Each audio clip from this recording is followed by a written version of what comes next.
Okay, this is just ridiculous. What the fuck? Hello and welcome to yet another class showcase featuring Necromancer for Diablo 4 Open Beta. Right off the bat, I'm sure everyone is familiar with some of the imbalances and differences in how the classes feel at this stage. This one, I gotta say, probably takes the cake for the first 25 levels in being super easy to progress with, though I did hook it up with a decent weapon right off the rip, so I was pumping through the content pretty quick. I didn't bother with the quest line and the unlocks this time around. I did enough of that with the Barb and the Druid and really just wanted to get straight to the point and see what we were working with at 25, so I spammed some dungeons and capped in just a couple hours. Going in, I knew the class was really strong, at least for the first 25 levels, and the pets could do most of the work for you as well, but the power level of what we ended up with in our build is just insane. Not necessarily because of hitting high numbers, but the speed and consistency of farming is just mind-blowing, so let's just get right into it. We got pretty lucky in finding some Pog gear pretty early on, including a major weapon upgrade right off the rip, along with some spicy legendaries. I used a lot less of them, actually, in this build. A lot of the Necromancer and generic aspects didn't really apply to what I was doing, so really we're only taking advantage of a couple legendaries here. There were two variations of the build that I was kind of playing around with, but the primary build looks like this, and I think it's the one I prefer.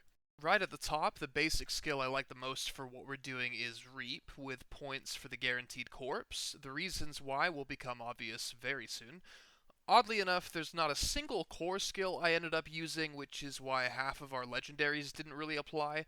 We did, however, pick up a passive right here again for corpses. Noticing a theme yet?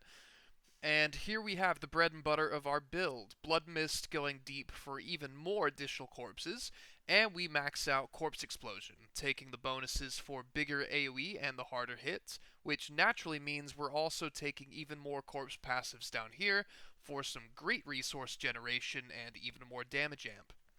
We skip straight through curses and pop just a couple points in the Macabre skills, corpse tendrils with some extras for slow and vulnerable, and just a single point in Bone Spirit as an occasional filler. Yet again, we're skipping ults with this particular build, but the other build actually uses one, and I'll show that later. Additionally to the point build, there are some important changes we need to make in our Book of the Dead, those being that we want our warriors to be reapers so that they consistently create even more corpses for us, and bone mages for, you guessed it, even more corpses. The golem sits this one out. I didn't have room on the bar, although if you don't mind not being able to manually cast Corpse Explosion, you can totally add him in. I'm actually just now realizing that. Maybe we bring the golem back. So how it works is pretty straightforward. You've got two fundamental legendaries, the first making Corpse Explosion happen during Blood Mist, and the second removing the speed penalty while in Blood Mist so you can plow through shit at full speed. Really good note here as well is you really want a two-hander for the first legendary. The part that scales are the seconds it refunds to the cooldown. On a one-hander, it's only half of the value, which means it takes twice as many corpses to reset the cooldown. And this is just busted right here, because the kicker about it resetting like that is that we are immune. You can literally walk right up to a clusterfuck of elites and absolutely annihilate them, all while being immune to damage and healing while you're at it. Look at it just resetting over and over. It's fucking nuts. Like, just look at that. Like, what?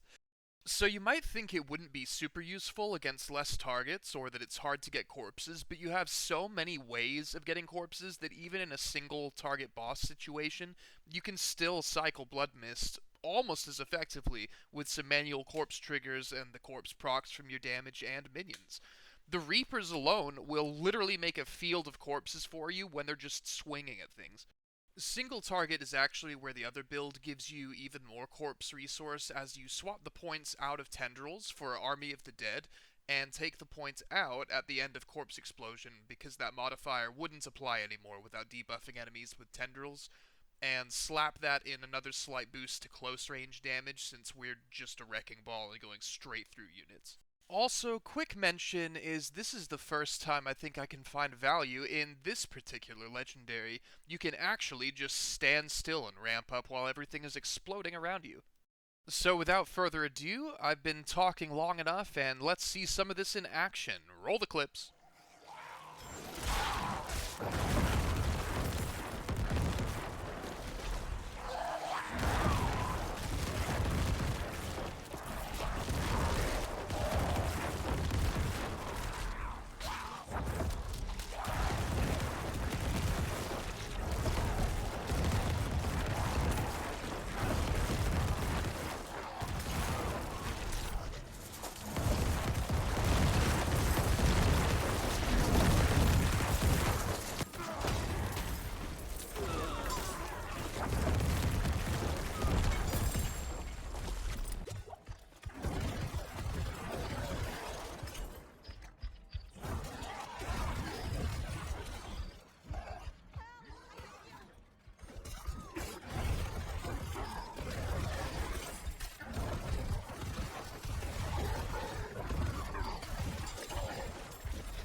Yeah, so this build seems pretty ridiculous. I don't know how you're ever supposed to get killed with these tools at your disposal, but I had a ton of fun playing it, and that about sums up the experience.